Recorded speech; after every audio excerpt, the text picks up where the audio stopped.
Wow, the conference today has been so incredibly rich.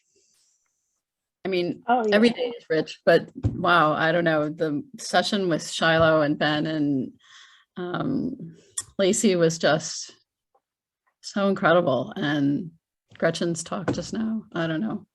Tough facts to follow. That's what I was thinking. Hi, Adriana, how are you? Hi, Alyssa. How do you follow that talk? I'm sure it'll be wonderful. I'm sure it will be wonderful. Oh, here comes Vicki.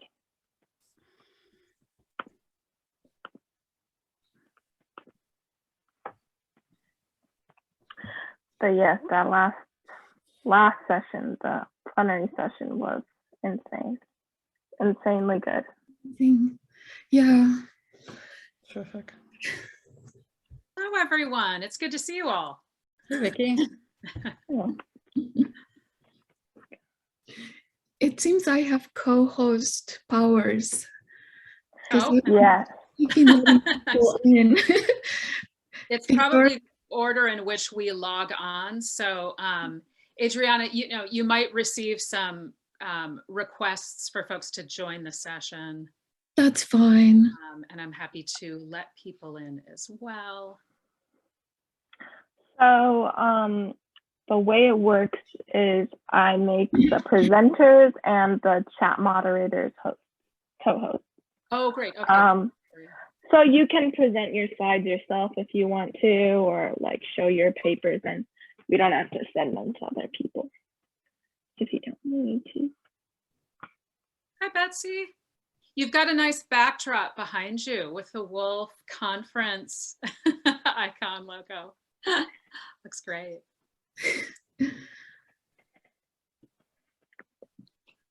So just a quick note, before we start, I figured I'd give everyone, the audience maybe a minute or two to process in between papers, because it seems like in the sort of Zoom context, it's helpful just to have a moment's pause to kind of take a breath, stretch legs. So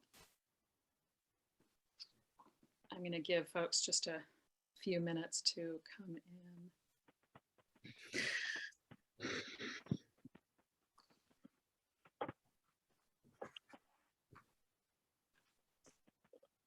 Yeah, there's definitely a lot of good content. It's very compacted together a little bit.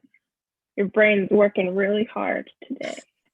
My brain is working really hard listening to all these talks. Yeah, I'll be glad for my brain to take a break after today. A little bit of a break. I think you can hear, you'll start hearing like the rust in the cogs in my brain as our panel continues.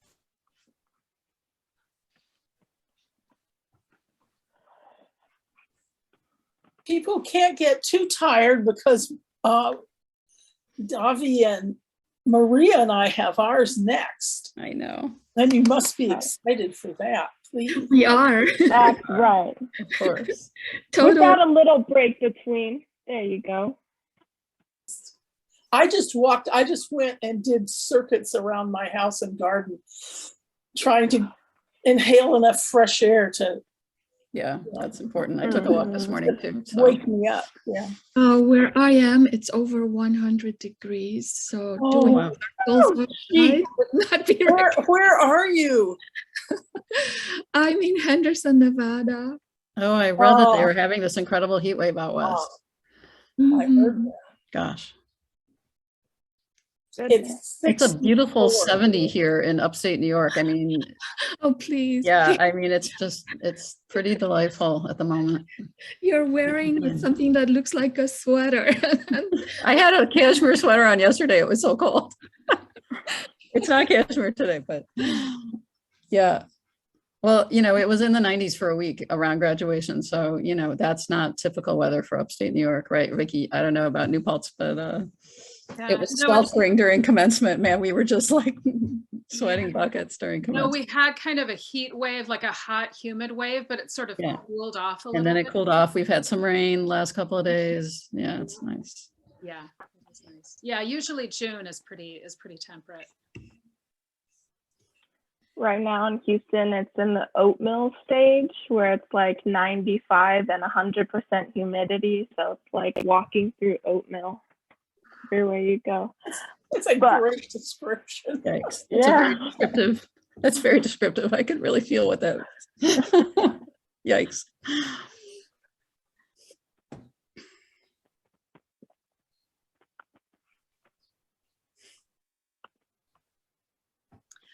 One thing, Victoria, if you can help me do this later, what I'd like to do is save the chat and send it to the panelists afterward.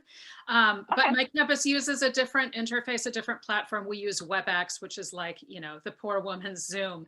And so in the past, when I've tried to do that, I don't know, I've had trouble cutting and pasting the chat. So if you can just maybe help me at the end so that I don't lose Yeah, of course. it before everyone leaves. Absolutely. And Jeanette, thanks for sharing your access copy. As folks come in, it might be nice if you just resend that, because anybody just coming in will sort of lose the early part of the chat. So it's not a requirement that folks share an access copy, but Betsy, Adriana, if you happen to have one that that can be shared, feel free to post it in the chat. I can definitely post mine in the chat right now, and so I don't have to worry about it later. I don't have a copy, just a PowerPoint. Oh, that's fine. That's okay.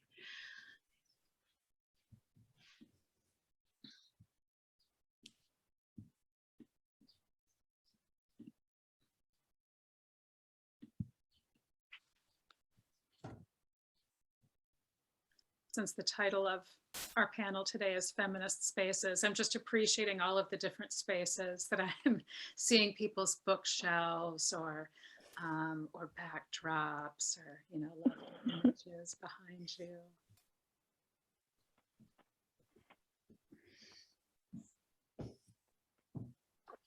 You look like you have a great little attic space up based on your ceiling, Vicki. I don't know if that's what it is, but it looks really cool.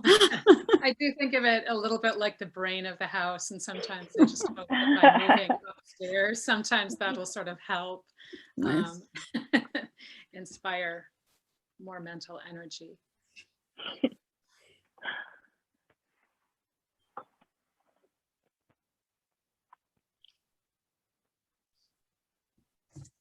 I'm going to give just a few more minutes, because I think after that fantastic plenary, just maybe grabbing a cup of coffee or water before the next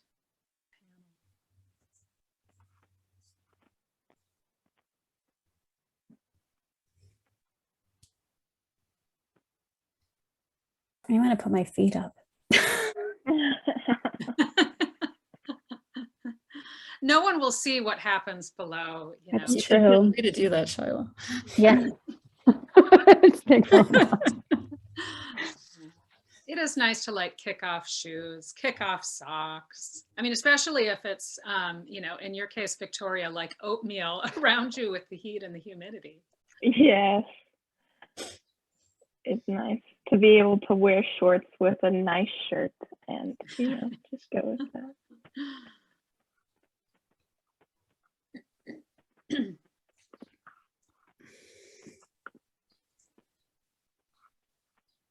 And Betsy, are you still in New Paltz, or did you get closer to the water given? I am on the water right now. So I don't know if anybody knows about the famous vessel Maiden. That was the first vessel to race around the world in the Whitbread Around the World race with an all-female crew. But they're outside, and when I'm done with this, I'm going back to that. Oh, awesome. Fantastic. Wow. Awesome. That's so cool. So you're literally like riding Woolf's waves right now and speaking to us from such a vessel. That's great.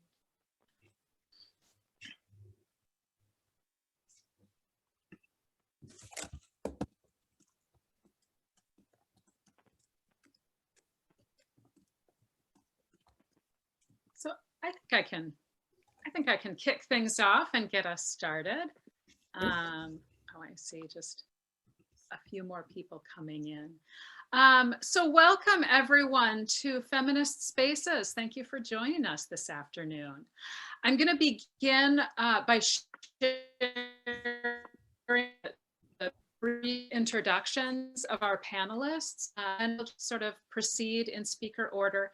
And I'm going to give a brief pause of maybe 1 or 2 minutes in between talks just to let people unwind, take a breath, take a sip of water before proceeding to the next one. All right.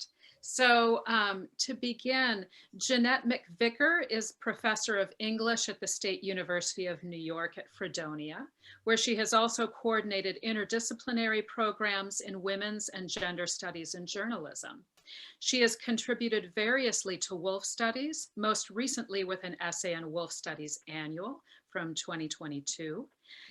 In Virginia Woolf and Heritage in 2017, and short reflections and book reviews in Virginia Woolf Miscellany.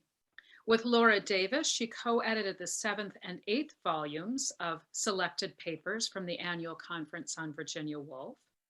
A member of the editorial board for Woolf Studies Annual, she has also contributed to Virginia Woolf and the Literary Marketplace, Palgrave Advances in Virginia Woolf Studies, and MLA Teaching to the Lighthouse.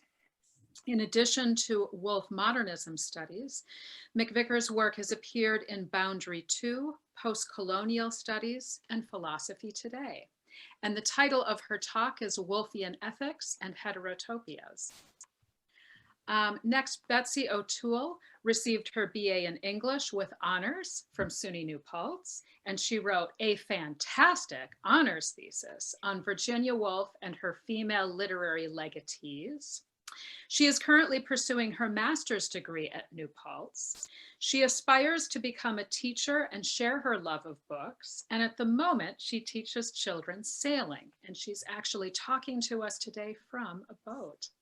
The title of Betsy's talk today is Wedge-Shaped Core of Darkness, the Feminist Ethics of Woolf's Unhappy Women. And finally, Adriana Varga teaches in the Department of English at Nevada State College. Her courses include Rhetoric and Composition, American Literature, African American Literature, World Literature, and Creative Writing. Her research interests are in modernism in a transnational context, post-colonial studies, inter-art studies, and translation. She is the editor of Virginia Woolf and Music from Indiana University Press in 2014, and a contributor to the Edinburgh Companion to Virginia Woolf and Contemporary Global Literature from Edinburgh in 2021. And the title of her talk today is Joe Hamya's 3 Rooms and Virginia Woolf's A Room of One's Own, Ethical and Aesthetic Affinities in the Age of Brexit and the British Housing Crisis. So I'm going to turn things over to Jeanette.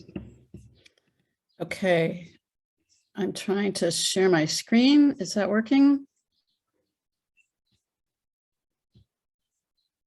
Can you see that? Yep, okay. Yeah, looks great.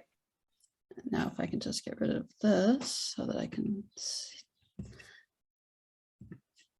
Hang on.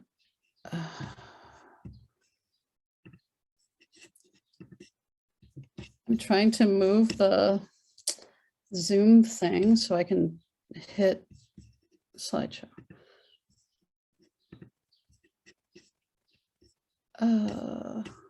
Yikes. I'm sorry.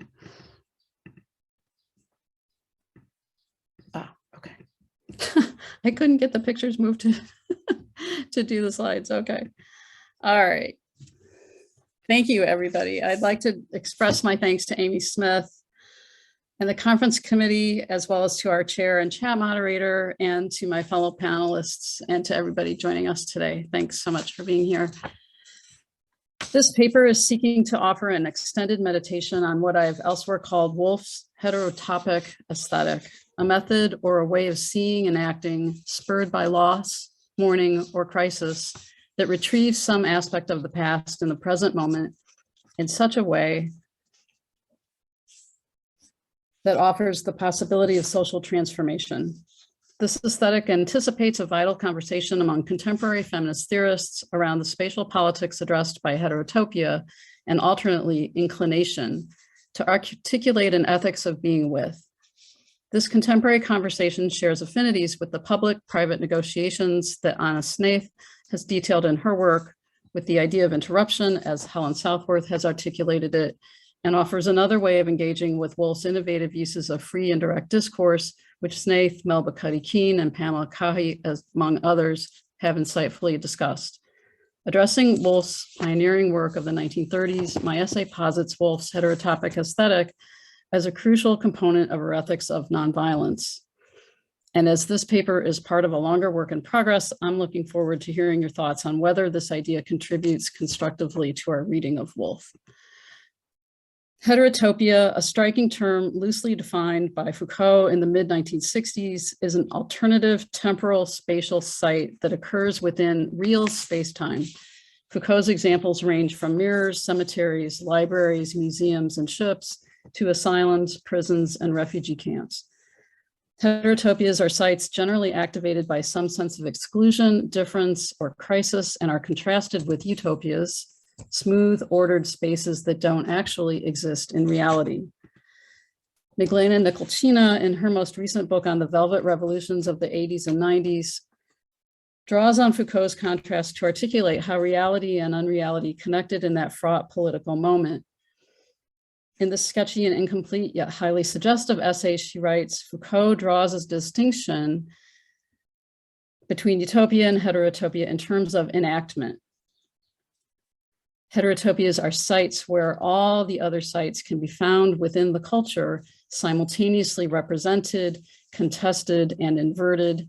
Unlike utopias, heterotopias are real, she says.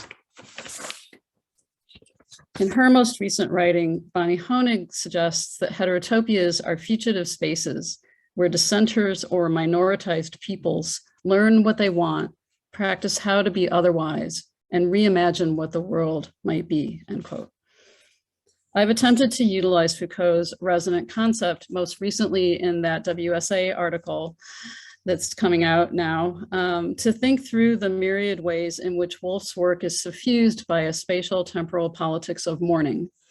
While my specific use of what I call Woolf's heterotopic aesthetic differs slightly from the way that Honig, Nikolchina, and others utilize Foucault's term, I hope to demonstrate here that Woolf anticipated this idea of temporal spatial countersites within reality with her own innovative narrative forms and spatial strategies as part of her practice of a feminist ethics of nonviolence.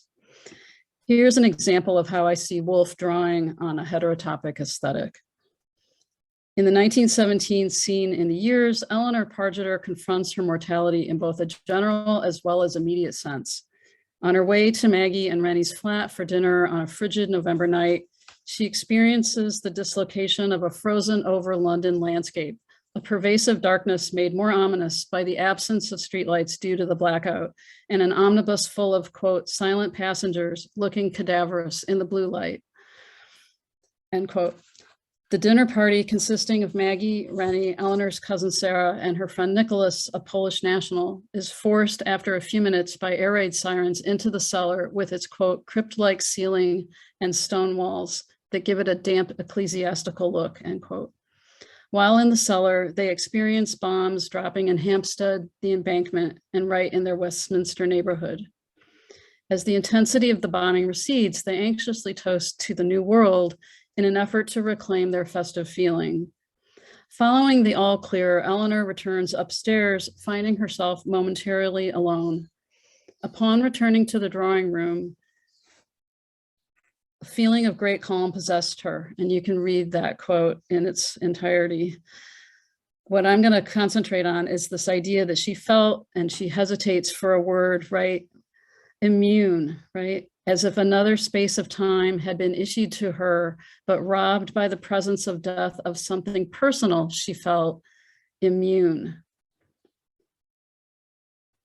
And she says this while she's looking at a picture of a hill in a village somewhere in Europe.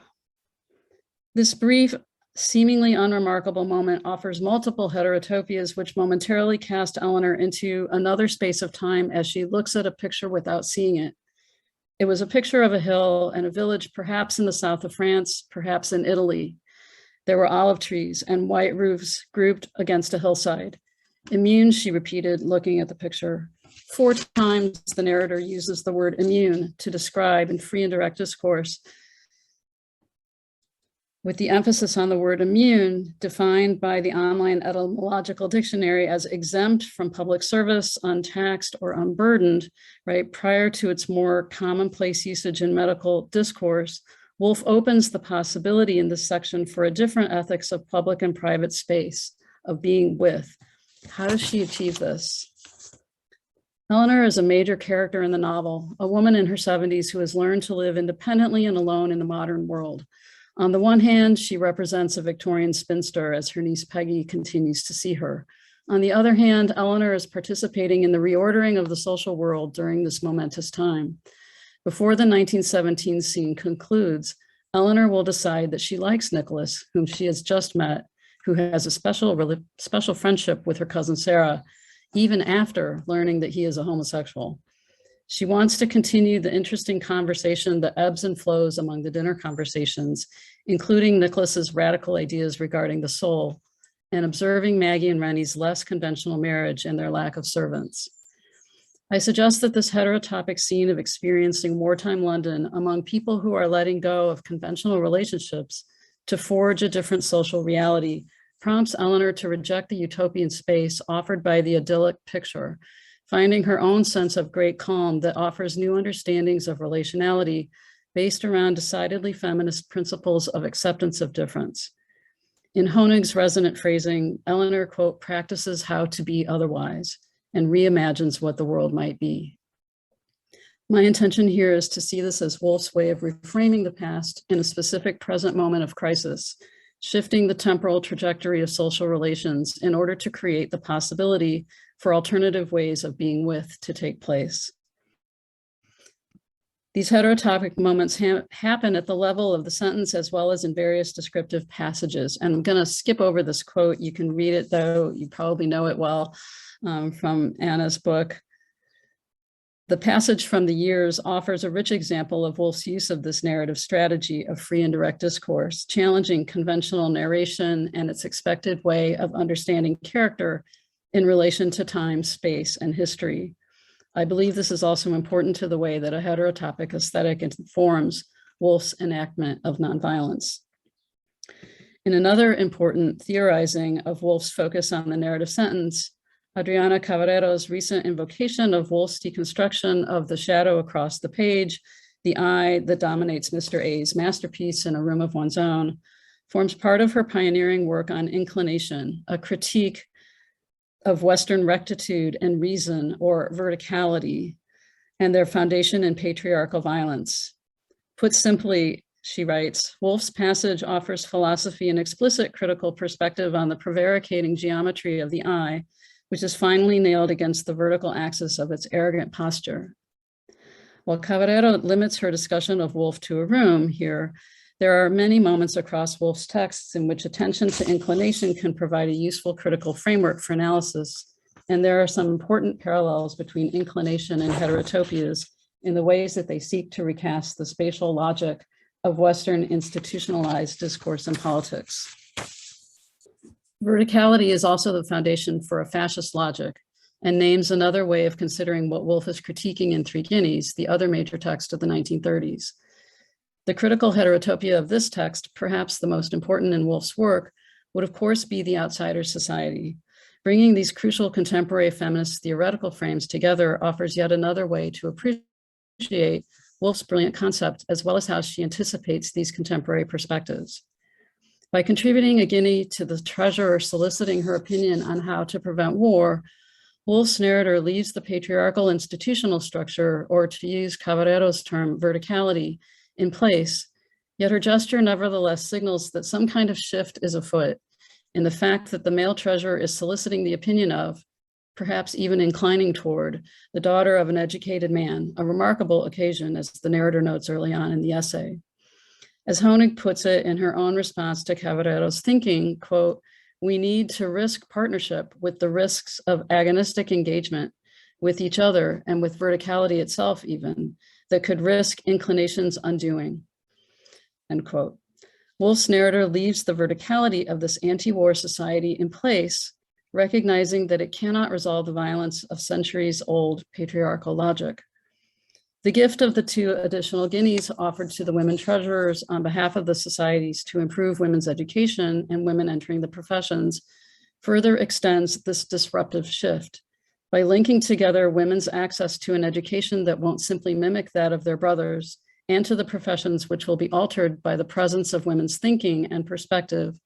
Woolf's narrator begins a process of inversion of existing social institutions and the forms of knowledge they create in order to provide an alternative space for addressing the question of how to prevent war and end patriarchal violence. Through free and direct discourse, she gestures toward a heterotopia, a realignment of knowledge production and behavior which becomes fully articulated in the outsider society. Woolf's decision to posit the outsider society is activated by a growing sense of crisis over the revelations indicated by the photographs of dead bodies and ruined houses sent from Spain, and that the roots of this violence are deeply embedded in England and the West more generally. The narrator's realignment of the 3 societies through the offering of her guineas contests the representation of these sites and inverts them, utilizing a heterotopic aesthetic to glimpse a new order, counter sites that link knowledge and education with work to reduce the conditions that lead to patriarchal violence, especially fascism and war. Thus, while technically leaving these institutional logics intact, the narrator's very act of bringing them together and postulating that they each make an important contribution to the eventual demise of verticality, at the same time that she articulates the importance of stepping away from these societies by declaring her outsider status, indicates that new social formations, counter sites for thinking and doing, must be practiced and rehearsed if they are to be envisioned as reality. Bonnie Honig suggests that, quote, "Such heterotopias vivify alternatives to what is. Without their rehearsals of equality, beauty, or joy, we risk losing sight of what is wrong with an unjust society and can become reconciled to it, habituated to our place in it. When they succeed for a time, heterotopias valuably serve as spaces or times of rehearsal where alternative forms of life can be tried out and explored. They may inspire others who cannot envision change without the actualization of empirical inspiration and the reassurance of possibility," end quote. The respondents to 3 guineas, as detailed by Anna Snaith, testify to the myriad dimensions of inspiration for envisioning alternative futures that this text provided to its readership. Woolf's crucial 1930s work in The Pargeters, The Years, and 3 Guineas, in addition to the many occasional essays such as the London Scene Pieces for Good Housekeeping, anticipates Honig's warning that, quote, "The power of heterotopia must be leashed to political obligation or determination to return to the city," end quote. This body of work attests to Woolf's formation of a feminist ethic of nonviolence that recontextualizes public and private space and reimagines the nature of subjectivity and how these are fashioned through mourning, loss, and crisis. By deftly recasting her own personal past and English history within the present day through a heterotopic aesthetic, Woolf imagines a more egalitarian future despite the growing shadows looming all around her. Thank you so much. I appreciate it.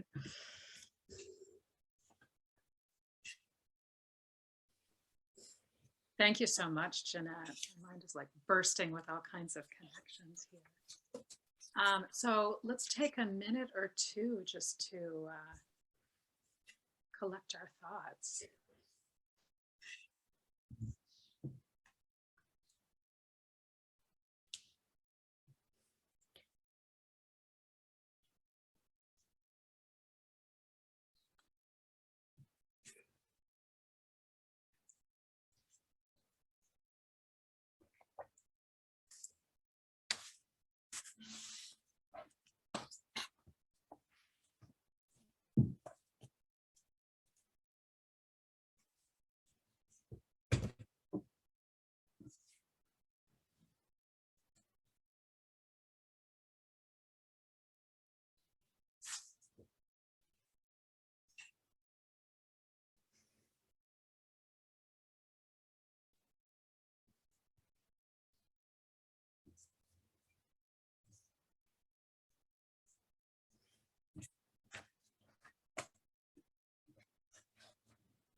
ready to kind of recollect.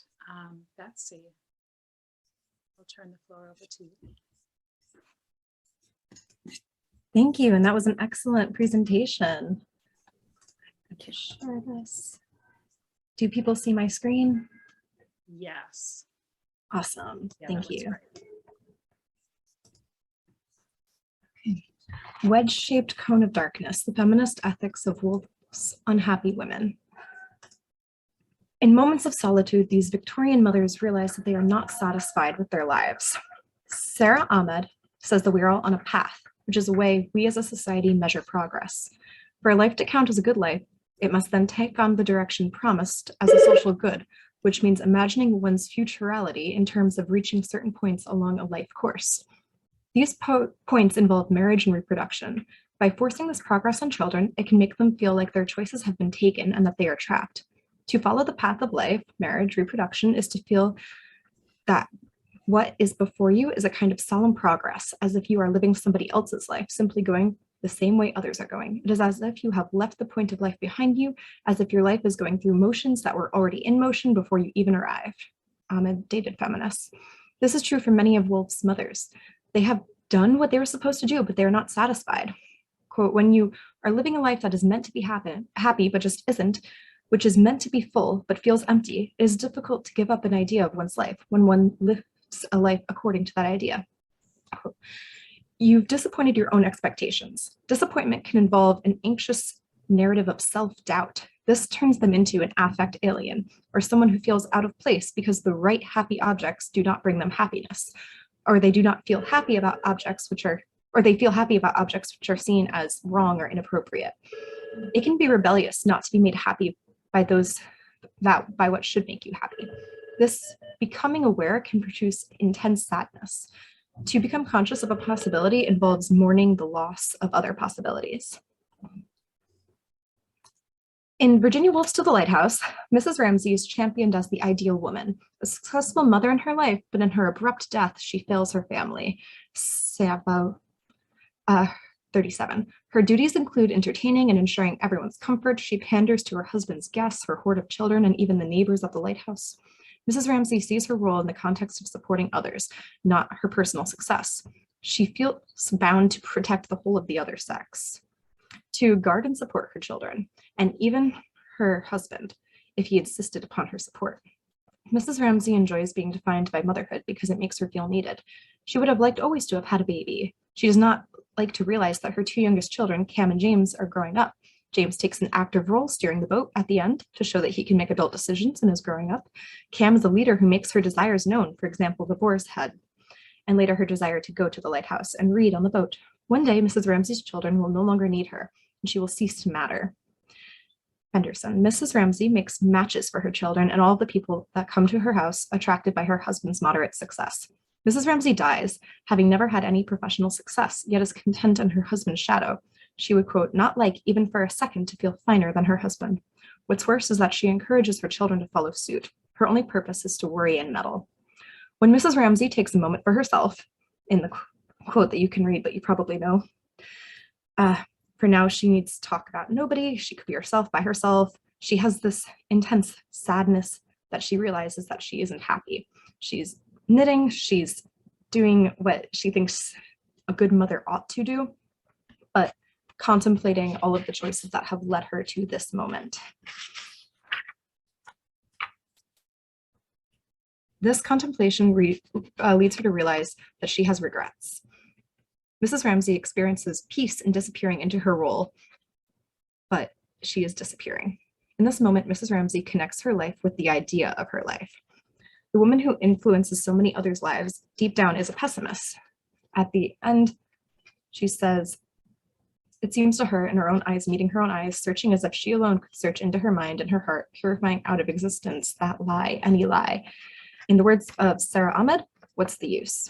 In her mind, she has always seized the fact that there is no reason, order, justice, but suffering, death, the poor. There is no treachery too base for the world to commit. She knew that. No happiness lasted. She knew that. Lily does not have the same attitude as Mrs. Ramsay. Lily watches others fall victim to Mrs. Ramsay and societal expectations. He turned on her cheek the heat of love, its horror, its cruelty, its unscrupulosity. It scorched her, and Lily, looking at Minta, being charming to Mr. Ramsay at the end of the table, flinched for her exposed to these fangs and was grateful. She contemplates her path while painting. She need not marry, thank heaven. She need not undergo that degradation. She was saved from that delusion. She would move the tree rather more to the middle. Lily saw marriage as giving herself up and giving up her career. She does not want to follow Mrs. Ramsay's lead and become a wife and a mother and live in her husband and children's shadows. Mrs. Ramsay leads her victims, Lily felt, to the altar. Lily finds unorthodox happiness found in the wrong place, and is discredited, seen as selfish, silly, or inauthentic as a substitute for the real thing when she takes pleasure in her craft. Another of Mrs. Ramsay's roles is a model. She is a beautiful rose, always being observed, but it is not her job to be positive. She knitted with firm composure, slightly pursing her lips, and without being aware, so stiffened and composed the lines of her face and a habit of sternness, that when her husband passed, he could not help noting as he passed the sternness at the heart of her beauty. It saddened him, and her remoteness pained him, and he felt as he passed that he could not protect her. And when he reached the hedge, he was sad. He could do nothing to help her. He must stand by and watch her. She disappointed her husband by becoming an affect alien, not satisfied with her own life. Clarissa Dalloway is similarly always observed. These women must exhibit appropriate affect. She has to save the day by feeling right, sensing the gap between the ideal feeling and the actual feeling she tolerated. Brides prompt herself to be happy because of the expectation. Now, in these moments of self-awareness, suffering enters not simply or only as self-consciousness, as a consciousness of one's own suffering, but as a heightening of consciousness of the rest of the world, consciousness in which the suffering of those other than themselves disturbs the atmosphere. Mrs. Dalloway does not explain the causes of her grief. She's too busy getting ready for her party. So much sadness revealed in the need to be busy, so much grief expressed in the need not to be overwhelmed by guilt. She is putting off emotional labor. She might not know how she feels. She might not reveal her feelings to herself or others, but she is not happy and she doesn't want to admit it. Clarissa's life is consumed by society and societal expectations such as parties. The only choice she has ever made was whether to marry Peter or Richard. She feels like this defines her, and she is Mrs. Richard Dalloway, not Clarissa. So on the scene in the beginning in Bond Street, Clarissa goes out with a task in mind to buy flowers. She walks into a world with others, each in their own world, the modernist ideal that the street is where people interact, but it's also where they go to become themselves. She recalls in that they share the street, if only for a moment, when they all look up at the plane. These appear as modes of attention. The plane above writes letters in the sky, the plane that is seen by those who pass by each other. The question unfolds as a shared question. What letter is that? What word is that? What are they looking at? It is as if the mere direction of a glance was enough to create a shared world. Although each brings to the street a certain kind of moodiness, a preoccupation with this or that, the street itself can become moody, and then an object grabs their attention, like the plane that creates words in the sky, although for each person who looks up, what they might see is quite different. For Clarissa, the rather uncanny sensation of becoming Mrs. Dalloway is a loss of possibility, as an unbecoming or becoming nothing at all. It does not enter her consciousness in the form of sadness about something. This means erasing herself and becoming Mrs. Richard Dalloway. Becoming Mrs. Richard Dalloway is a form of disappearance, similar to how Mrs. Ramsay disappears into her role as mother. Getting married, having children, becoming not only things she has done, things she has accomplished, but how she loses herself along the way, how she ceases to be Clarissa. She watches herself disappear in becoming a wife and becoming a mother. If happiness is what allows us to reach certain points, it is not necessarily how you feel when you get there. For Mrs. Dalloway, to reach these points is to disappear. The point of reaching these points seems to be about disappearance, a loss of possibility, a certain failure to make use of the body's capacities, to find out what her body can do. When she looks into the painting, the Dutch painting, she sees herself in the body, and then she looks down and realizes the things that her body has done instead of the picture in the painting. For her daughter, atop the omnibus, Elizabeth has the potential for unencumbered movement and possibility. She is on the verge of womanhood and enjoys the distraction, yet her responsibilities towards Clarissa remain. She remembers her mother would not like her to be wandering off alone like this. She turns back down the Strand. Clarissa, although not intending to, discourages independence and mobility, and Elizabeth still wants approval from her mother. We have to think about the ways that we are shaping our daughters and to expectations. There are certain distractions, such as Sally Seton, because she represents a non-traditional relationship that Clarissa could have had. She represents choosing oneself over their children, but both Sally and Clarissa gave in, succumbed to English society when they married. The passing of the Queen reminds the readers that although the British sovereign is a woman, she is but a figurehead with no real power. Doris Kilman represents somebody who did not succumb to the same lifestyle and yet is happy. She has her cake and eats it too. There's something that can be revealed in these moments of distraction. To be thrown off course can be a gift or rather traumatic. Mrs. Dalloway is distracted from the causes of happiness by the party. For Clarissa, it is looking up at the plane in the sky with the rest of the crowd instead of focusing on getting flowers. The party might expose the need to be busy, to keep going in the face of one's disappearance. So much sadness revealed in the need to be very busy.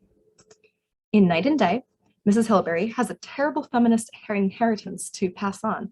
She has always lived in a man's shadow, her father's. She comes from male writers, in particular, her father, Richard Allardyce, who is a poet. She sees it as her duty to write a biography about what her father has done. She does not want to write her own. She feels indebted to her parents for the sacrifices they made to give her the privileged life she has. She can never be successful. Mrs. Hilbery is not a wise mother.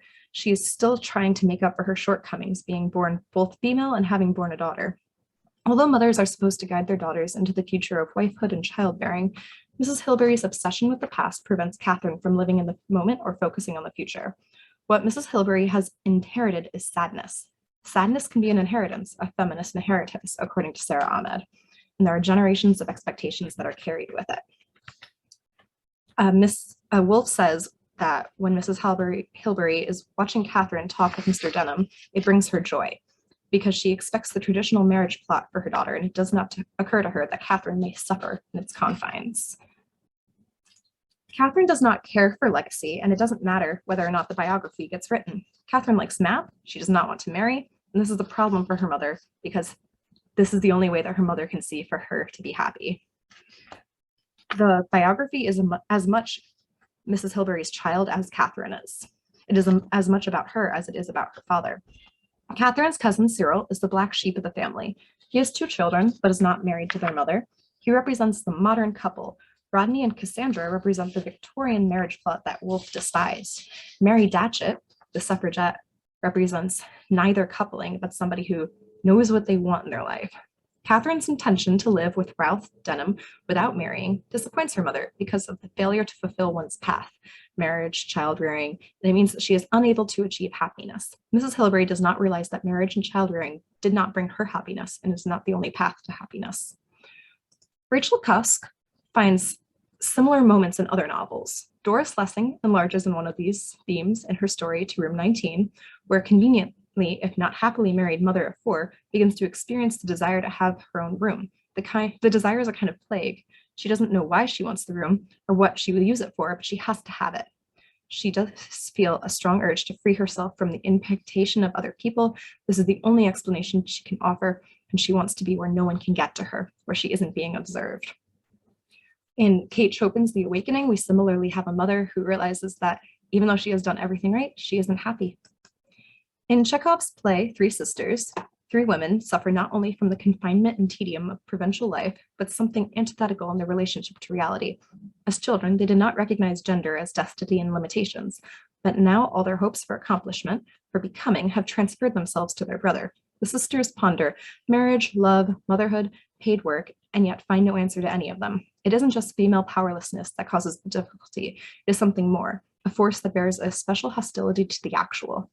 Thus, the woman who has embraced what Woolf calls masculine values, who agrees to exist as a woman on male terms, gains a territorial advantage over the woman who has not. Moreover, the 2 types of women have become mutually hostile. The woman who has kept being from marriage and motherhood has become part of the antithetical reality, revoking property from the woman who remains a condition of intangible femininity. Marriage, motherhood, and domesticity are regarded as so many choices about which there is a limited entitlement to complain.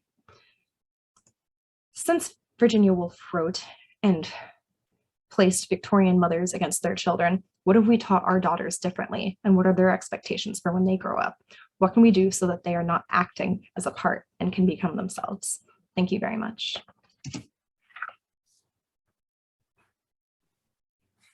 Thank you, Betsy. That was lovely. And also shares a bit of the kind of legacy of Woolf's writing in more contemporary figures that that you were writing about in your honors thesis. So that was wonderfully brought together. Thank you. So let's take just a few moments. And in the meantime, I'm going to pull up Adriana's PowerPoint, and I'm happy to, move through the slides to share with folks.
Oh, I just wanted to say I'm experiencing some computer problems.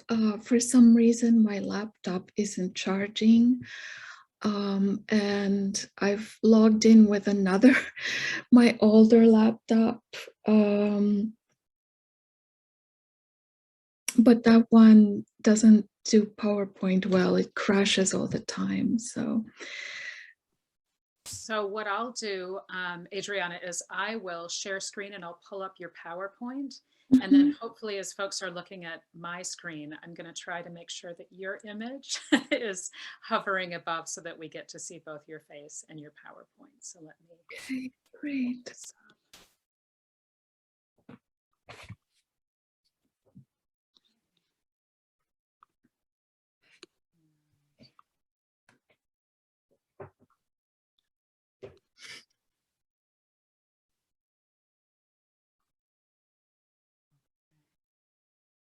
So is everybody seeing? Yeah. Screen? Thank you so much. Super helpful. All right, Adriana, whenever you're ready.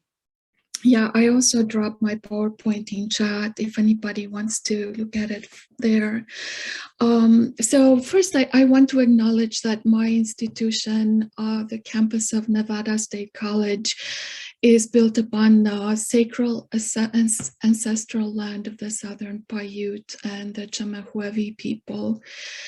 So in my presentation, I discussed Joe Hamya's 3 Rooms, a novel that is set against the background of the current housing crisis, right-wing nationalism, and Brexit in the UK. And that raises questions about space, domesticity, and one's place in a socio-political landscape shaped by the social media. Struggling to survive, the novel unnamed narrator moves from a rented room in Oxford to a sofa she rents in someone's flat in London, to a final experience of galleries and paintings in Tate Britain. Hamya includes direct connections with A Room of One's Own in her novel, connections that she also discusses in interviews. And I'm here particularly interested in narrative indeterminacy and the cultivation of certain forms of attention in 3 Rooms that indicate strong ethical and aesthetic affinities with A Room of One's Own. And could you please go to the second slide? The connection with Woolf's 1929 essay is made clear from the very beginning. Hamya uses 3 quotes from A Room of One's Own as the motto for her own novel. The mottos point to the novel's structure. It has 3 main sections or 3 rooms, but they could also be seen as describing the protagonist herself, and through her, an entire generation in Britain, and I would argue in the United States as well, who can no longer afford housing, whose votes do not count, and who seem lost in virtual rooms in which the lack of reliable information and disinformation predominate. In an interview with the Rumpus, Hamya reveals that while many of her readers think that her novel is autofiction, this is not accurate.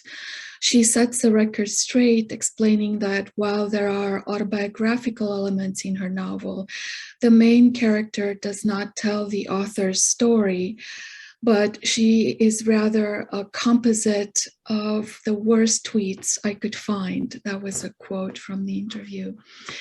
I would argue that Hamya's description of her protagonist is very tongue-in-cheek in this interview, and that for both aesthetic and ethical reasons, we need to delve much deeper into the nature of this character, the way she's constructed and the way she narrates the reality she perceives.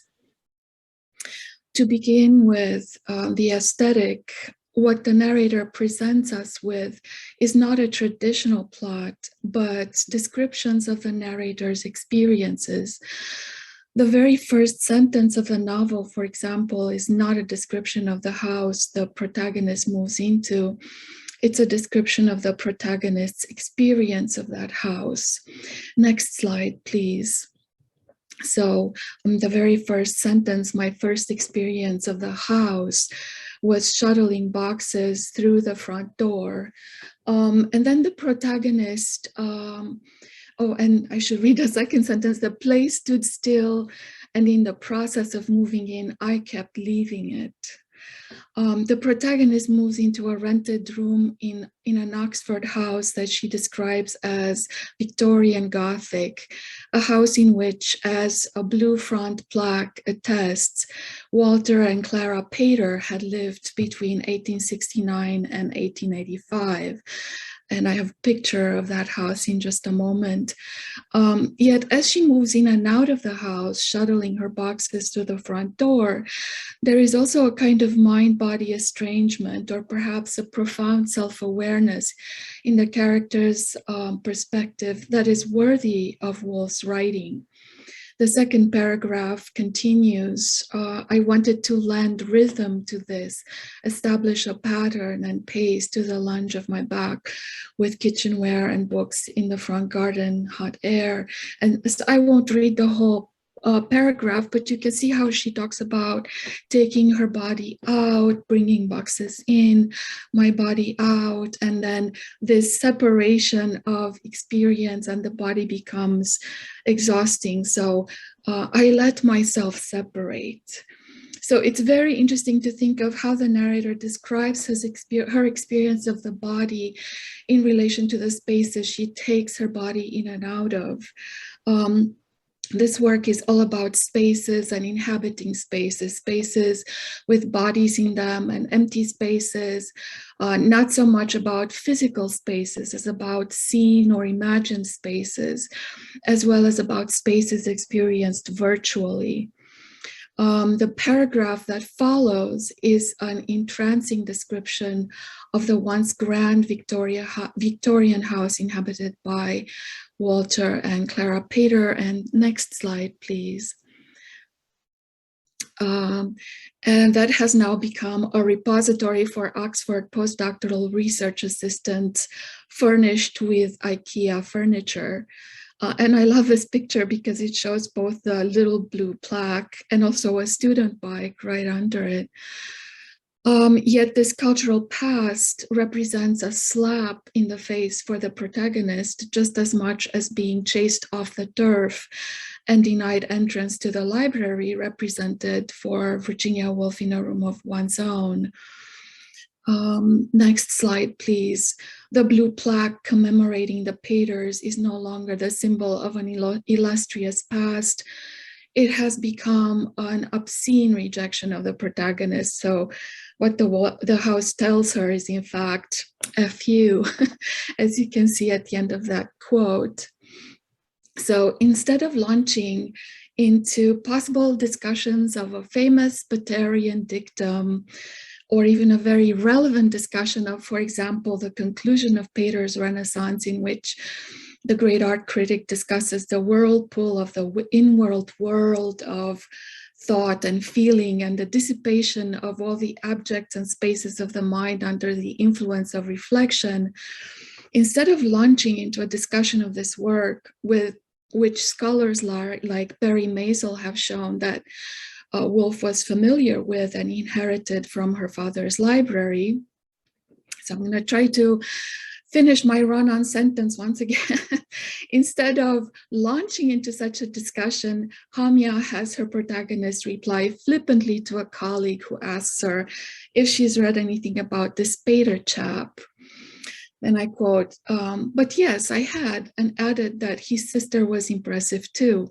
She dealt in languages taught Greek to Virginia Woolf so that Woolf might hear the birds better.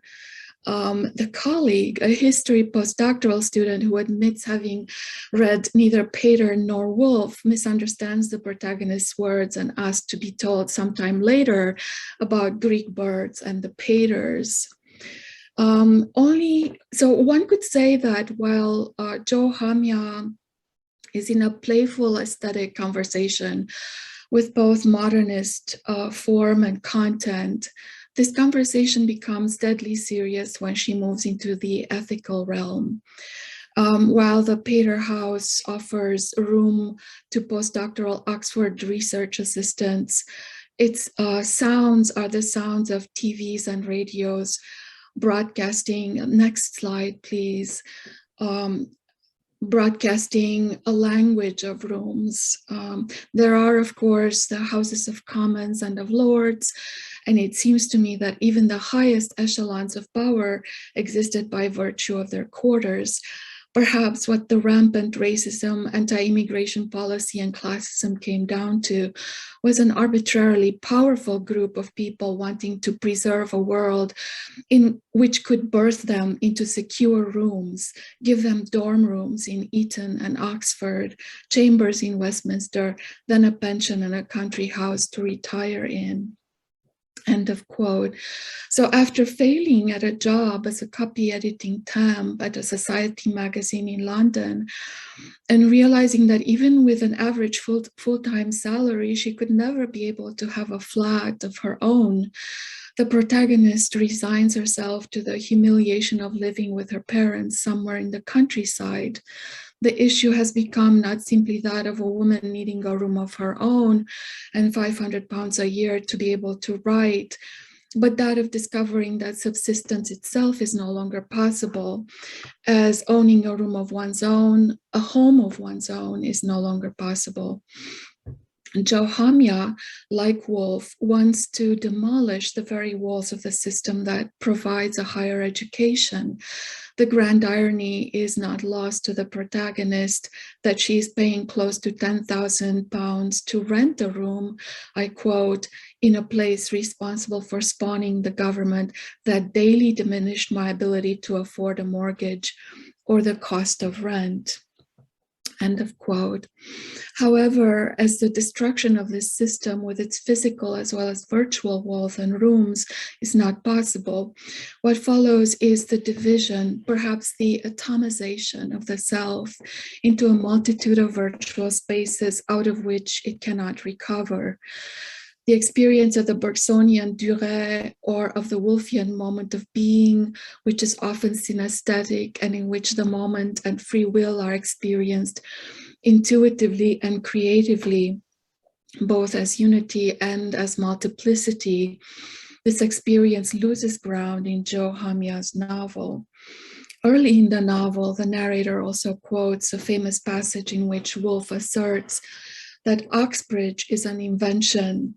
I is a convenient term for someone who has no real being. Yet Hamya's protagonist continues Woolf's passage in the following, with the following thoughts. Next slide, please. And again, I'm only gonna read the highlighted part. Points 1, there is the gravel. You are a woman, you are brown. You have made it here. Points lost, there is the turf. You were born bourgeois in your comforts and desires. Now see them both and decide which is true. Nul point. The 21st century's great game is to collapse all of history into a pixel, an impression, a now. Who are you then? I scrolled.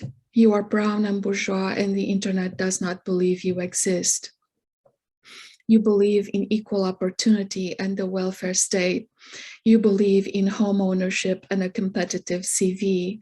Rot or march, all it comes down to is neoliberal shame.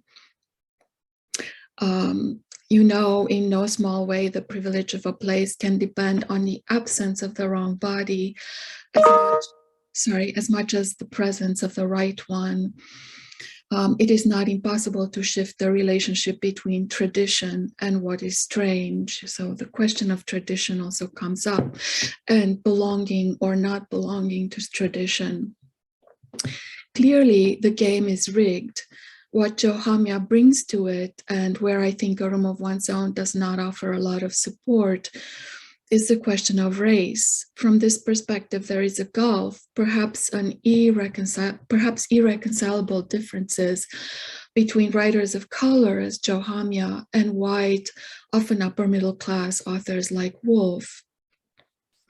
I think Woolf herself was aware of this gulf when she wrote in A Room of One's Own, that infamous quote, "It is one of the great advantages of being a woman that one can pass even a very fine negress without wishing to make an English woman of her."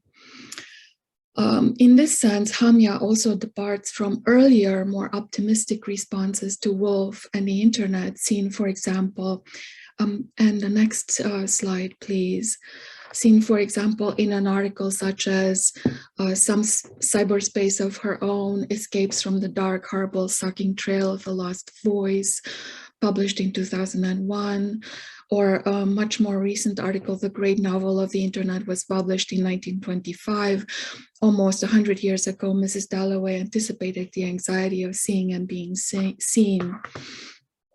And Hamya takes this discussion about Woolf and the internet into a slightly different direction. It is very interesting that newer generations of writers and critics are beginning to look at Woolf's works through the lens of the internet, social media, and virtual spaces, and to find Woolf's works fruitful and revealing from this perspective. Hamya's novel brings to the table the question of how not only women, but women of color and people of color in general are represented and how they exist in these spaces. And in conclusion, I would just like to say that I began thinking about these issues because I also happen to teach rhetoric and composition to first-year students. And in these courses, we're very interested in discussing misinformation and disinformation, the role of social media and other internet platforms in manufacturing consent. Hamya does not directly refer to this in her novel, but I think her meditation on virtual spaces and social media, Brexit and the Brexit referendum that was followed by Donald Trump's election later that fall in that year, raises the question of how social media and internet control our lives. What remains fascinating to think about and explore is how Woolf's works in general, not only A Room of One's Own, still inform on these concepts. Thank you very much. Oh, and I have one last slide, just a picture of the author. I forgot to mention that. Thank you.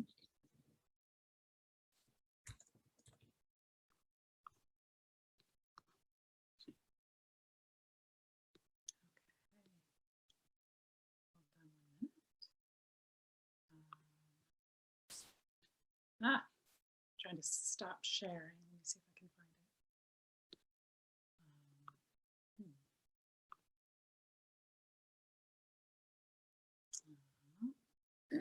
it. Ah. Sorry, this Zoom looks a little different. Oops.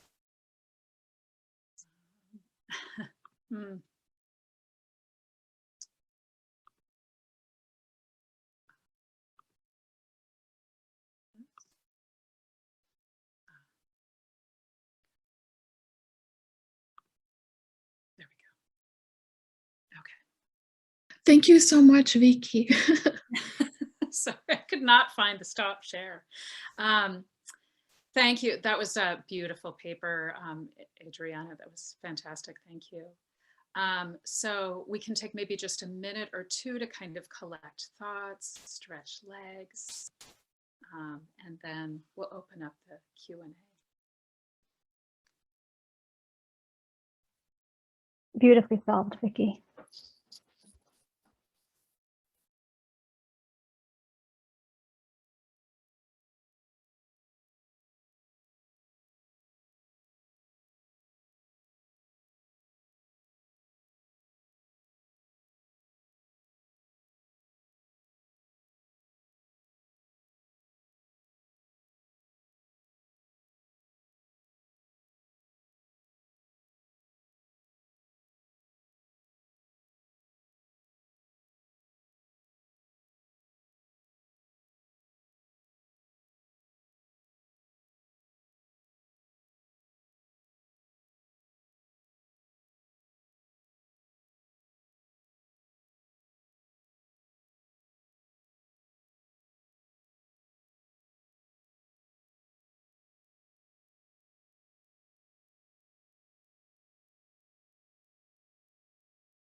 Okay, so I'll open up the floor to questions. Feel free to drop them in the chat, and Victoria can help me monitor those, or raise a hand. I see Marielle has a question. Yep, thank you all for the brilliant panels. Adriana, I have a question for you. I really enjoyed your paper. I was quite intrigued by your title before I came to this seminar, and I'd like to know your thoughts on the British housing crisis and Brexit. As somebody who isn't living in Britain, it'd be nice to get your perspective. My perspective is that it's terrible. I know the British in the title, that you like the British housing crisis. Well, it's because that's what the novel is about. It's not at all about the United States, but I think we're experiencing the same kinds of problems here. For example, where I live in Nevada, it's become impossible for anyone who is not a millionaire to buy a house.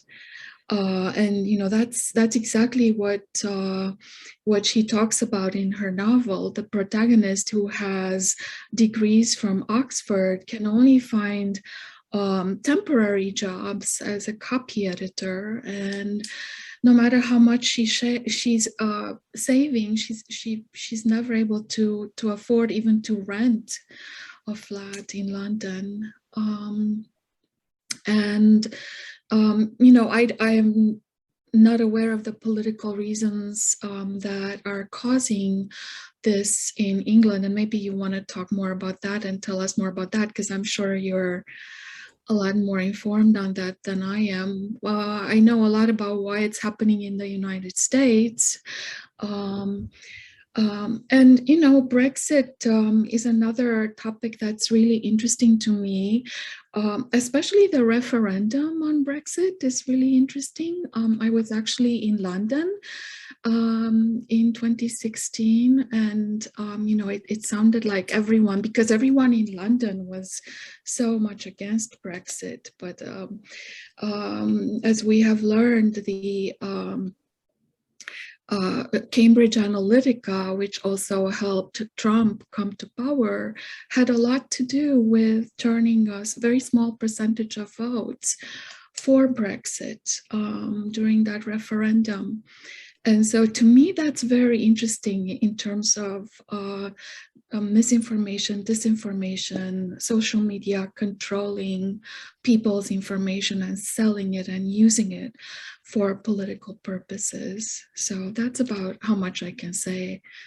If you want to jump in there and talk about the British housing crisis. Yeah, basically the housing crisis dates back to Margaret Thatcher and her decision to sell council houses, which seemed a good idea at the time to some people. So she sold council houses, and then people and the tenants bought them, but then they sold them on. So now you've got the situation where in London there'll be council housing, which is like millions of pounds, but the problem was councils never rebuilt and provided alternative council homes. So there's a shortage of council homes and affordable homes for people. So it really like took away the public housing and privatized the whole system. And there's also, so the housing problem there is just across society though. So you've got the affordable housing for people who would want public housing, but then also people in the protagonist of the novel situation. And then you've got young families, there's just not enough housing, but it does date back to Thatcher, really. Yeah, in terms of Brexit, yeah, that was mainly due to the propaganda and lies that people really thought that there was going to be more money spent on the NHS and public services in Britain if we weren't contributing to the EU, which was the propaganda we were given, but it was absolute nonsense and rubbish. And the NHS hasn't got a penny more since we came out of Brexit.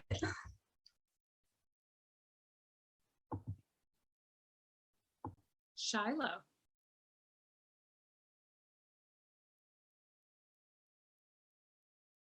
I don't have anything to say about Brexit, so I will just sort of protest it by saying I have nothing to say about Brexit in my mind. There are no nuances there. It's Brexit bad, and so I just don't. It's but I did want to thank all three of you for these really interesting papers, and I really appreciated how well they talk to each other. And I wasn't going to say like whoever put this panel together did such a great job, because I didn't want it to feel self-congratulatory. But the truth is, I don't remember who did what anymore. So whoever put this panel together, I don't know. It's just, it's beautifully done. I was wondering, particularly, I really want to know more about heterotopias, and particularly because this is really a question for all three of you. But first, I think first for Jeanette, the heterotopias keep coming up for me because in my work with the pastoral, the heterotopia and the way that you're talking about it is specifically counter, and stands counter to the idle, right, to the space of the pastoral or the utopic. And there's something about in my work how I've been wanting to actually think about these sort of intervals that many of Woolf's characters experience, in which the possibility of a new self might be just emerging before it's foreclosed as kind of varieties of pastoral experience. But it's so resonant with how you are using the heterotopia. And I'm so curious to hear a little bit more about that from you. And then for the other two panelists, I'm wondering if work on the heterotopia, how that might reconfigure how you're thinking about those feminist spaces in your own work. Thanks for the question, which I may or may not be able to answer. You know, it's such an old idea, and it's getting a resurgence. I saw in Amy's fire of new books and things that there's a new book that's going to be published in September on heterotopias and world fiction, and one of the fictions is Woolf. So I'm really looking forward to that. You know, Nicholchina using it, you know, Bonnie Honig using it, and they're all using it in a really kind of different sort of way.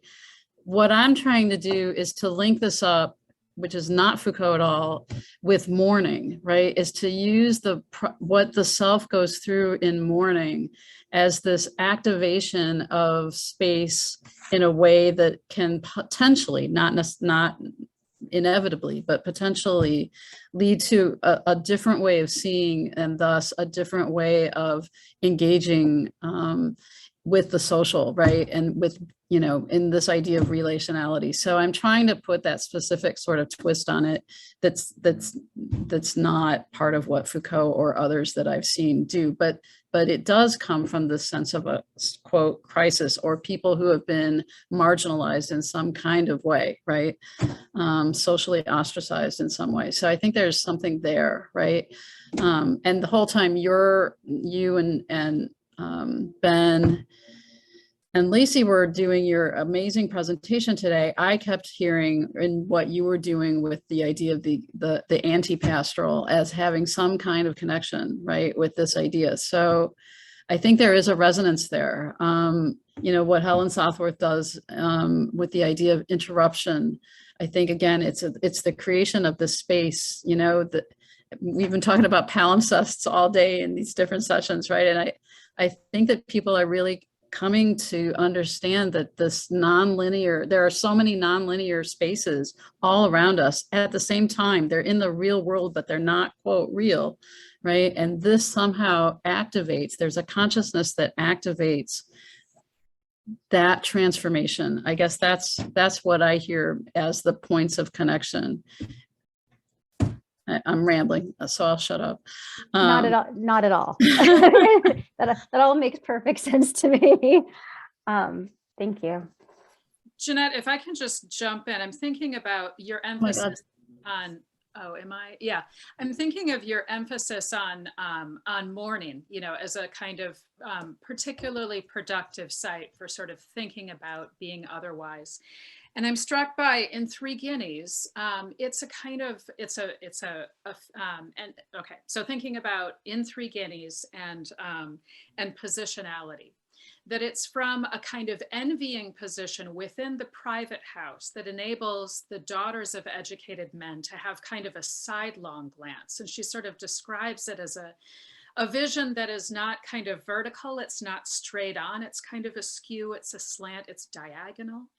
And I was putting that together with the party scene, the air raid party scene in The Years, where again, they descend into the basement. So they're sort of looking upwards at street level consciousness. And then I also think about some of the playful perspectives in those photographs in Three Guineas, like the one that has a kind of view of a horse's ass, which again is kind of casting things away from verticality. And, you know, there may be a species dimension to that as well, that it's sort of casting off the rectitude of the humanist and human subject.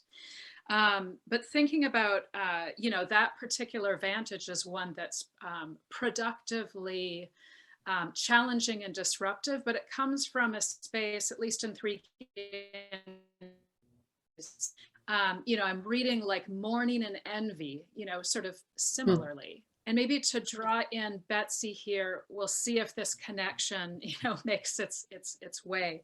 But that core of darkness that for Mrs. Ramsey is a space she kind of wants to inhabit. She wants to be in that core of darkness. And that too is, it's a very melancholy image, but it's mobile. It moves around. It's not fixed. It's not limited. It's a sort of vibrant, you know, space of potential that kind of comes out of melancholy, darkness, you know, everything potentially unhappy or disappointed or sad.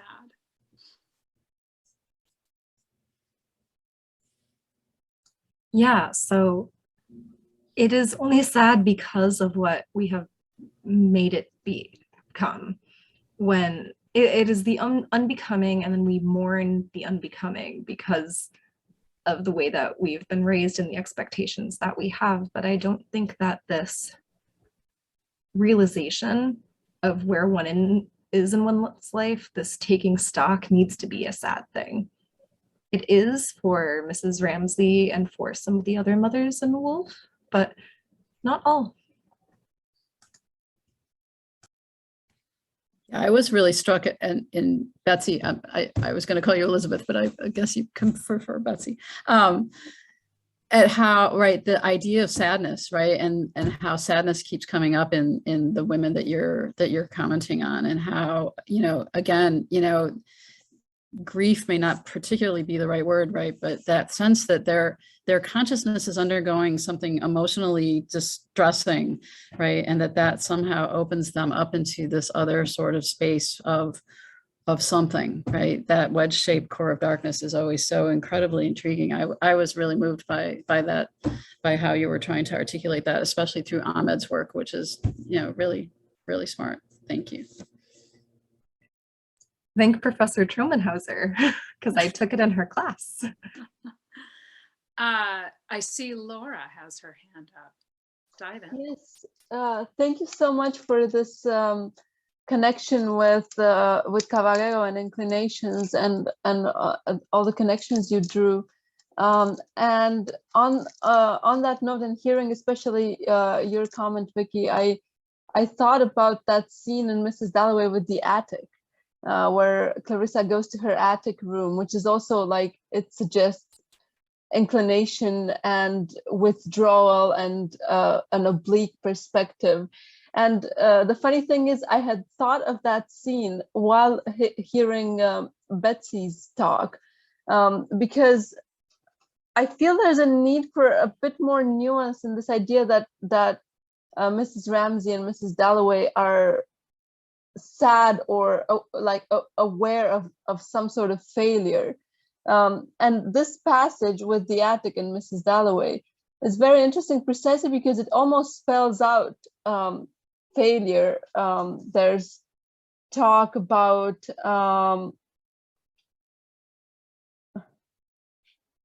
an emptiness. I have to find the exact words now. Just give me 1 second. She could see what she lacked.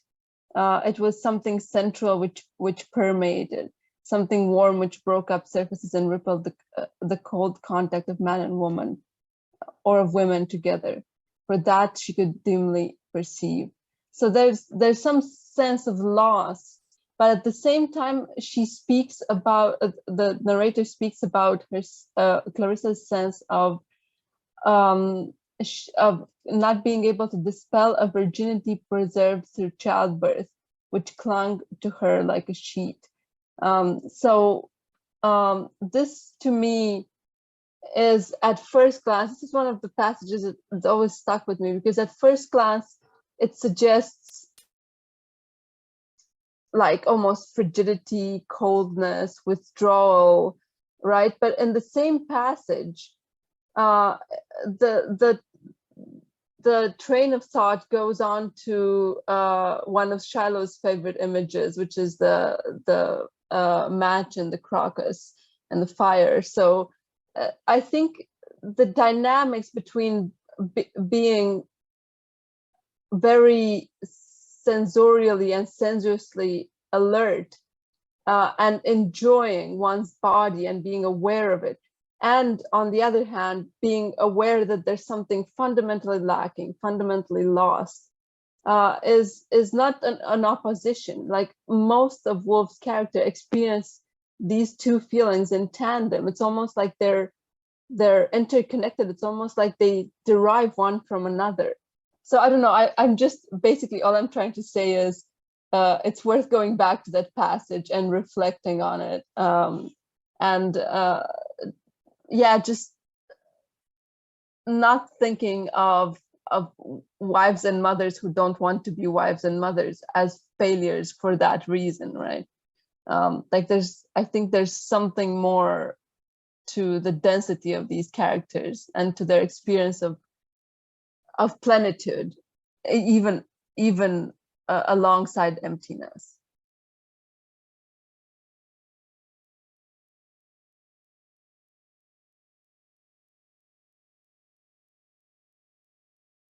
Sorry, I was on mute.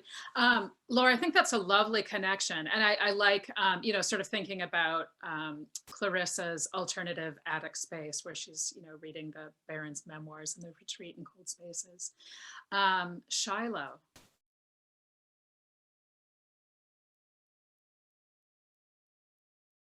I wanted to build on that actually a little bit, to think about those two things coexisting. And I wanted to ask about the 1914 chapter of the years.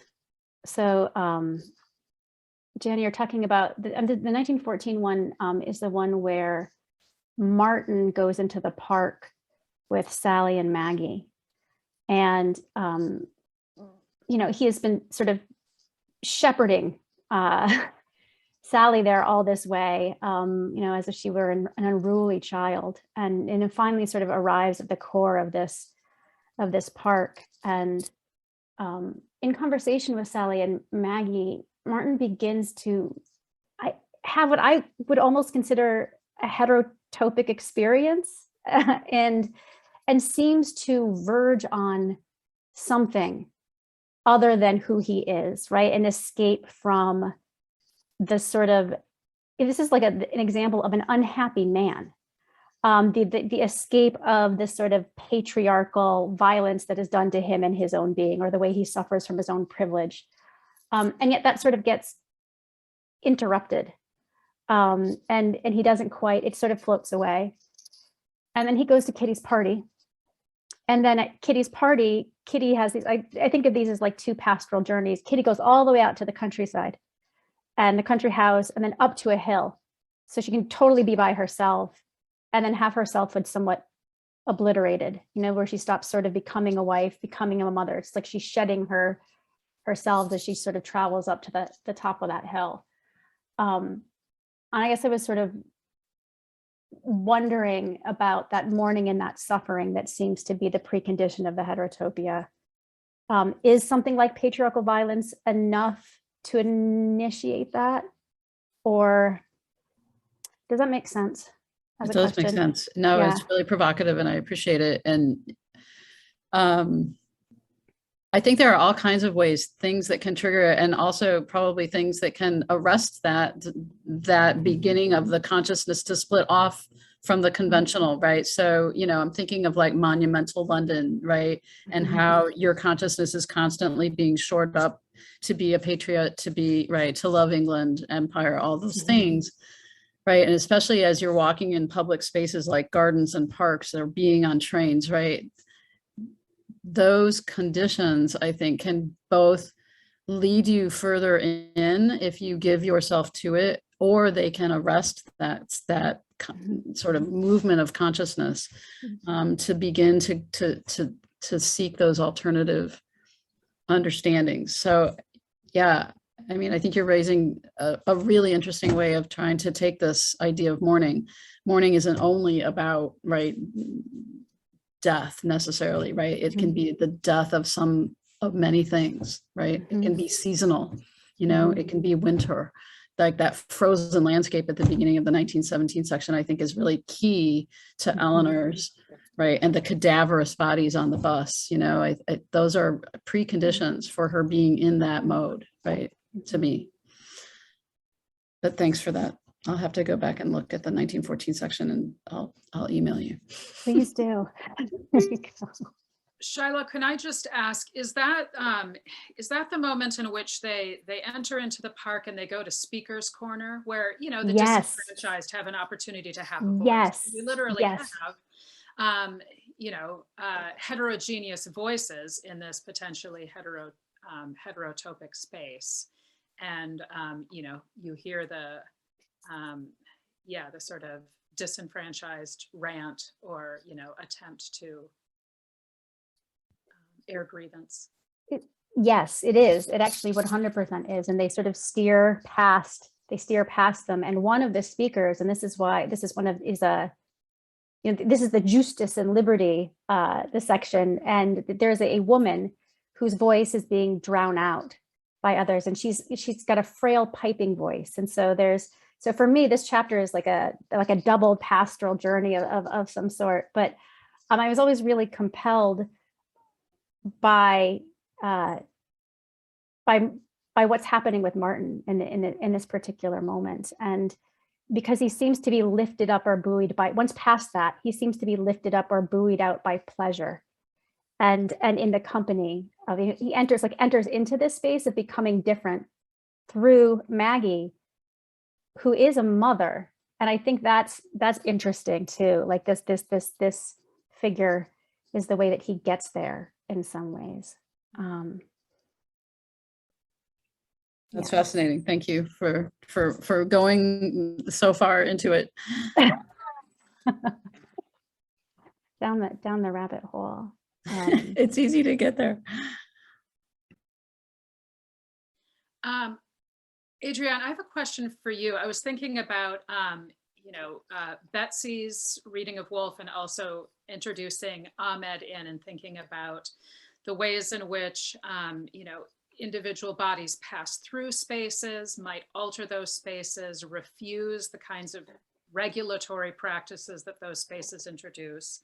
And Hamya, as a writer who also is sort of thinking about how bodies and women and maybe, sort of non-normative individuals enter into spaces and might refuse those spaces or be refused by them.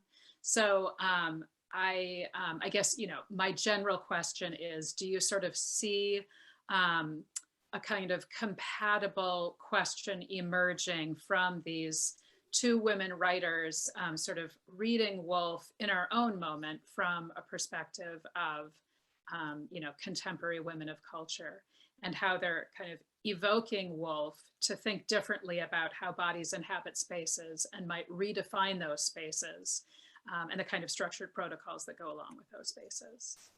So I have another paper that I didn't present about how women inhabit spaces and taking a room of one's own into the 21st century. And it talks a lot about how women need more than just space. They need time, they need freedom from commitment. Mm-hmm. So because women are conditioned that they have to be the perfect woman, the perfect mother, that those two things are connected, that they have to always be within hearing range of their children, that if they don't spend enough time with their children, they're seen as not succeeding, whereas this is a double standard with men, that the space that they physically inhabit oftentimes has to be separate because of the expectations that we place upon one another when we're observing each other, because we are Foucault living in a society and responding to expectations that we place on ourselves and that we place on other people and other people place on us. Mm-hmm.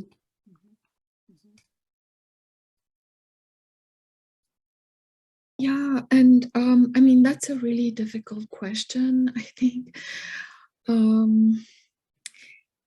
But what's fascinating to me is seeing these newly emerging ways of looking at Woolf's works that depart from and sometimes have no regard for the way, the traditional criticism of these works. And to me, that's really interesting because they open up the text to different ways of interpreting and reading Woolf. I honestly don't know how to answer that question. In Hamya's case, I just thought it was really interesting that the moment of being, and actually I had a question for Vicki if there are any connections at all between the moment of being and thinking of these spaces that you talk about.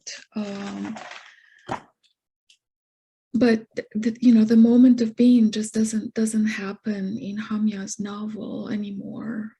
It's a completely different experience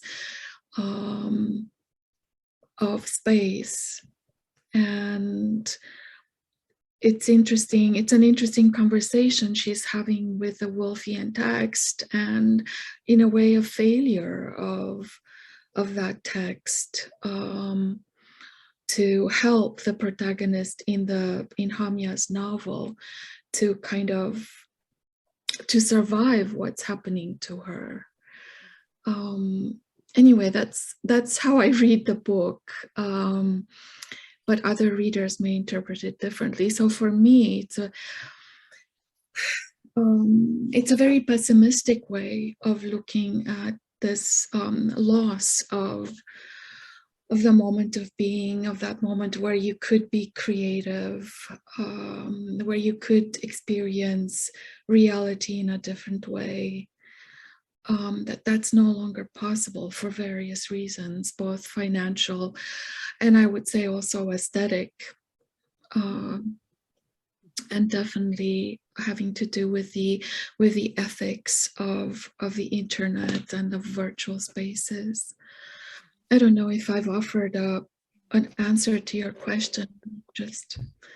Yeah, Adriana, another potentially productive figure might be to think about like Woolf's Outsiders in Three Guineas, her sort of sequel to A Room of One's Own, and just to think about what is it to maybe voluntarily opt to be outside of these spaces. And so if the protagonist of Hamya's novel doesn't find a space, within sort of established housing, is she drawing upon another kind of Woolfian concept of outsiderness? Is that a different kind of Woolfian connection that might yield? If she does, she doesn't make that clear in the novel. She doesn't refer to other texts, and I thought a lot of times that other of Woolf's texts would connect much better with what she's trying to describe in her novel. But the fact that she doesn't want to go to those other texts is really interesting. And then, then we have to try to make those connections. And it also raises this question that actually someone else raised in a session I was in earlier today. Someone who spoke about the Armenian genocide, and she talked about how if you look at Woolf's texts, throughout her career, you see this development, this progression in Woolf's thinking about the other and about worlds that aren't British and people who aren't British. And to me, that's very interesting. To think about this development that happened to Woolf as she became more and more mature writer, as she was thinking about war, as she was thinking about, for example, the Armenian genocide and writing about it. So that's another issue to be considered, I think. Could I ask Jeanette that question, whether you have thought at all about these heterotopic or heterotopia spaces and moments of being, if there's any connection there in any way? I think moments of being is an interesting extension of a heterotopia. I'm starting a sabbatical this year, so this is all part of where I hope I get to go, right? Take a plunge into the heterotopia for a year. But yeah, I think once you start to be alert to heterotopias, they are everywhere. They saturate her work, in the letters, in the diaries, in the essays. I mean, they are not limited to the fiction, I think. So I believe that she is constantly thinking about these like spatial, temporal connections, and they take different forms for sure. But I think that, the heterotopic offers a way of thinking about it as potentially being involved in social transformation, which I think she's also trying, right, as the times are changing. And that's why I tried to look at the years in particular, right, because she's dealing with this kind of sweep of history, and writing it as, you know, and revising it as the fascism is becoming more and more entrenched, right? So that the times are getting darker. And how does she, you know, try to negotiate what a social transformation looks like in that moment? Like, that seems really fascinating to me. But Moments of Being, right, is coming at almost the same time, right? But things are even darker, and, you know, when she talks about that. So yeah, it's a good combination.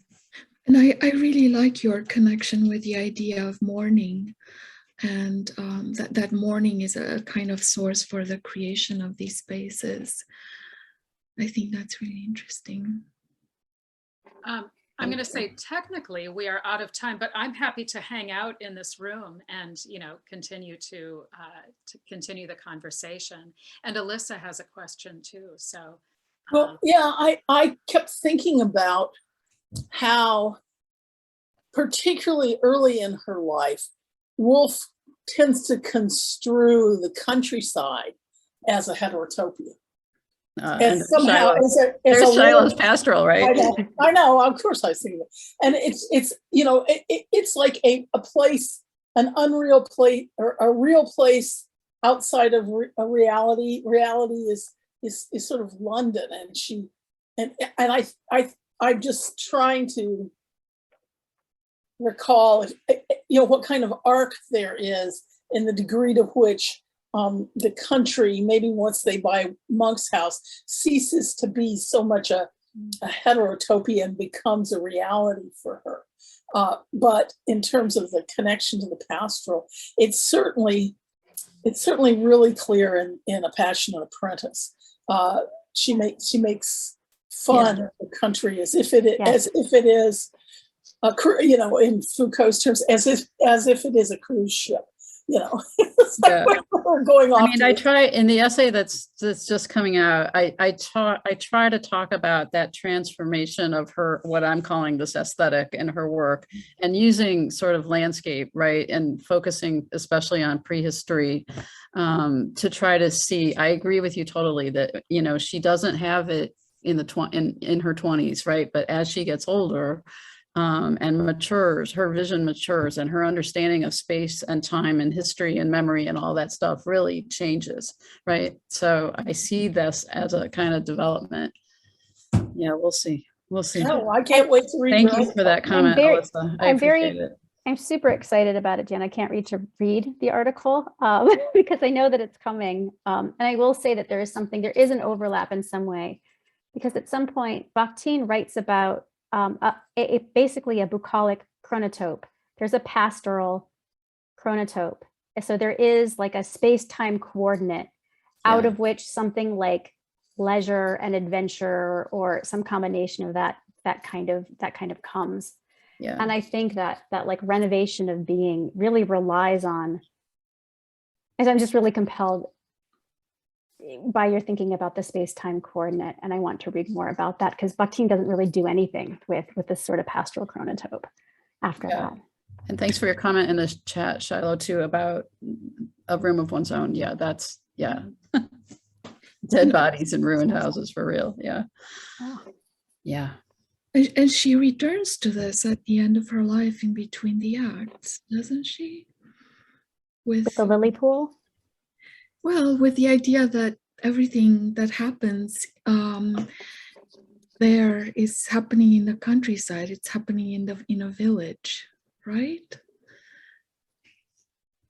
Well, and it goes back, right, that prehistory, right, and Vicky's paper, right, on this, really insightful, right, in the way that she comes to the end of her life, and you know, she sees it at, you know, that we're going backwards, we're not going forwards, right, we're regressing, we're devolving, whatever, right?